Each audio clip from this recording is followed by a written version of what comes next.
Hey. I thought he'd be more freaked out than this. I don't think he cares. The amount of microplastics that are gonna be in these cookies, insane.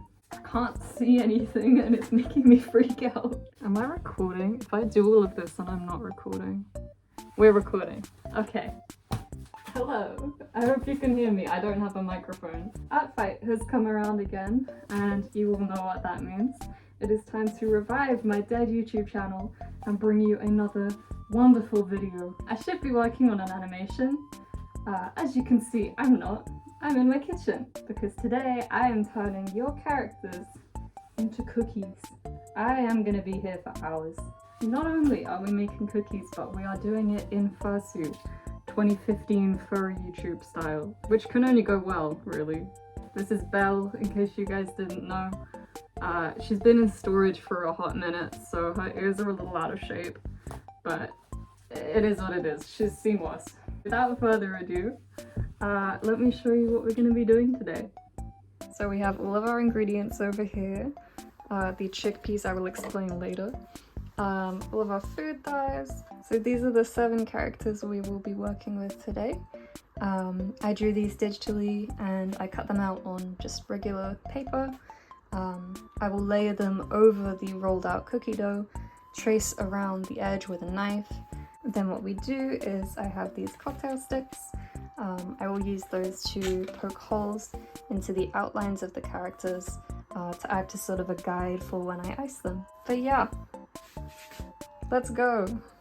I will leave the recipe that I always use down in the description. It's pretty good. It doesn't require chilling, which is nice.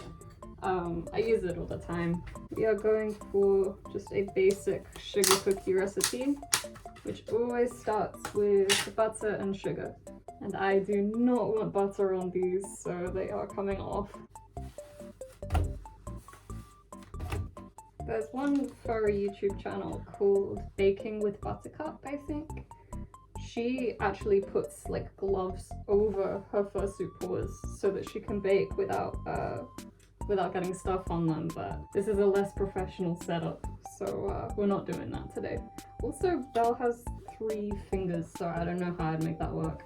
This is 115 grams of butter. Done. I can put these back on now, but I really don't want to. It's so hot in here. That's nice.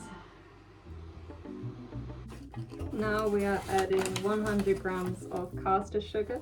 I use granulated. I've made that mistake before.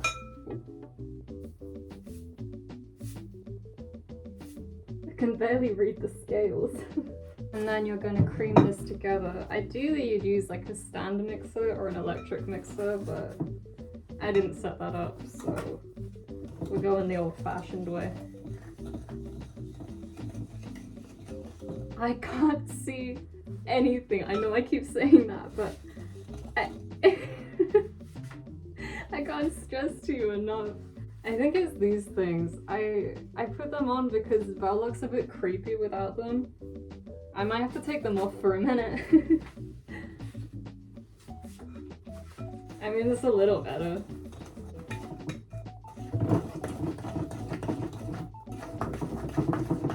That'll do, I think. The next ingredient is a little bit unconventional, but bear with me. We need aquafaba, which is the water that you find in a can of chickpeas. I have to take this off again. I'm vegan, so all of my baking is vegan too. Aquafaba acts as a sort of egg replacement.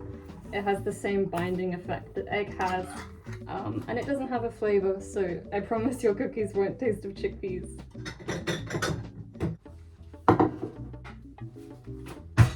We are just gonna drain them into this jug.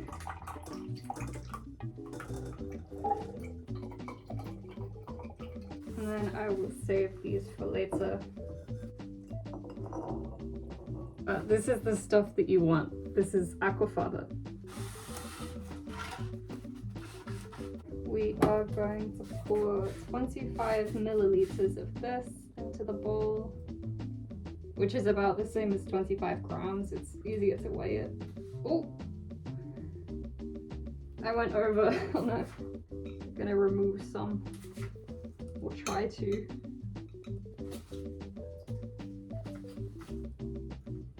I'm sure it's fine. This is actually impossible. At the same time, we are gonna add 1 teaspoon of vanilla extract. Pro tip, whenever they say like an amount of vanilla extract, just double it. It tastes great. Why wouldn't you? Easy does it. Yay! There we go. And a little more for good measure. We also need a pinch of salt. There it is. This is sea salt, but you should really use table salt. And we're gonna give this another mix. Onto the dry ingredients, we need 200 grams of plain flour. If I can get it open. There we go. You almost always need more, but it really depends on what kind of butter you use. If you use a block butter, which I recommend actually, it has a lower moisture content, so the cookies will spread less and you'll need a little bit less flour. I always add just a little bit of baking powder. You don't have to, and if you do, you should only use a little bit. I'm thinking like maybe 1/8 of a teaspoon. If you add too much, the cookies will rise too much, and then we'll kind of lose the design that we're going for. This should start forming a dough, and when it does, you need to be careful not to over knead it. If you knead it too much, you end up forming gluten strands, and that creates a sort of tough texture, which we don't want in our cookies. At this point, if you wanted, you could add cocoa powder, or maybe orange extract, or lemon extract, or maybe even a shot of espresso. I'm being boring and sticking with vanilla, but you can do what you want. I just realized I'm voicing this as if I'm teaching you how to bake cookies. You don't need me to teach you how to bake cookies. It feels like that one segment from Cat in the Hat. I changed the camera angle. Hi. I find it's better to roll out the cookies on the parchment paper, because then you don't have to go through the trouble of transferring them. So I added more flour to the dough, and we are going to roll them out with a rolling pin. I forgot to mention you should flour the surface too, and the rolling pin. You're going to roll these out. I hope I made enough. They're pretty massive cookies. Now you might be thinking, if there's no raw egg in them, that means you can eat the dough, right? Wrong. Raw egg in cookie dough isn't really the problem. The main problem is the flour. Raw flour can contain salmonella, and that's why they always tell you not to eat raw cookie dough. So it's really important that you don't eat raw cookie dough, okay? You can get really sick, and you shouldn't. That's really good. Oh my god, a cat. I'm gonna roll these out off camera and I will get back to you. I rolled out the dough to about 2 centimeters thick, and now we are gonna start cutting out our characters. I didn't make enough dough, I'm gonna have to go back and make more, but we'll work with what we have for now. I'm ever so lightly flouring the side of the paper that's gonna stick to the dough and placing it down. It's not gonna look great, it's gonna absorb all the grease from the cookie dough, but it's fine, we're only using it once. Now we will go in with a sharp knife and cut around the character. This is harder than I thought it would be. I keep dipping the knife in flour just to help it from sticking to the dough and causing it to peel. Now I can peel away the dough that we're not using. I'm gonna try using this needle to pierce the outline in. I thought cocktail sticks would be a little bit too dull, but I think this needle might be too dull as well. I'm gonna get a sharper one. This should do the trick, but it's not ideal. This is gonna take me a while.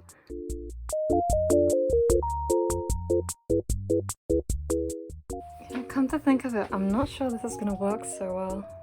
Okay, scrap that, I have a different plan. For now, we're just gonna cut out the outlines and I will show you what I'm gonna do with the icing later.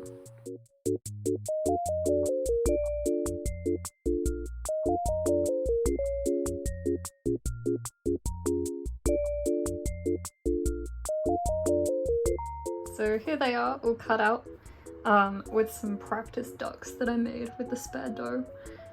They will go in the oven for 10 minutes at 180 degrees, and I will see you then. So the timer just went off for the cookies. I've got my oven gloves instead of my hand paws, because if I use the hand paws, I'm pretty sure that would melt nylon onto my skin, and we don't want that.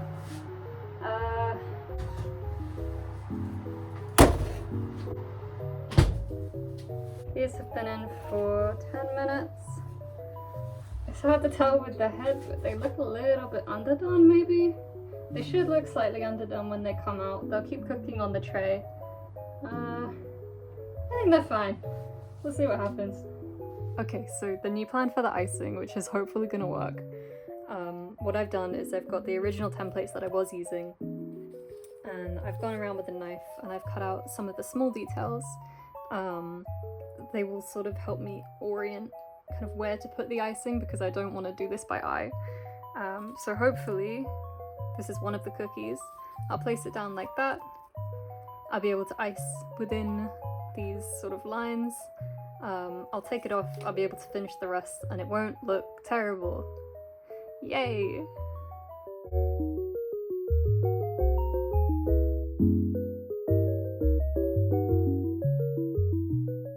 So the cookies are done. I'm putting them on a wire rack to cool. It's really important that they are very cold before we start icing, otherwise the icing will melt. I'm gonna make a basic royal icing recipe using the aquafaba. I don't think I'll get to record it because honestly I'm running out of time for today with how long this has taken. But I will show you the final result, and probably some of the progress as well. But I won't be in suit anymore because it's too hot. I need a break. I'm gonna go make some frosting, and I will come back and ice these, and then I will show you how they look.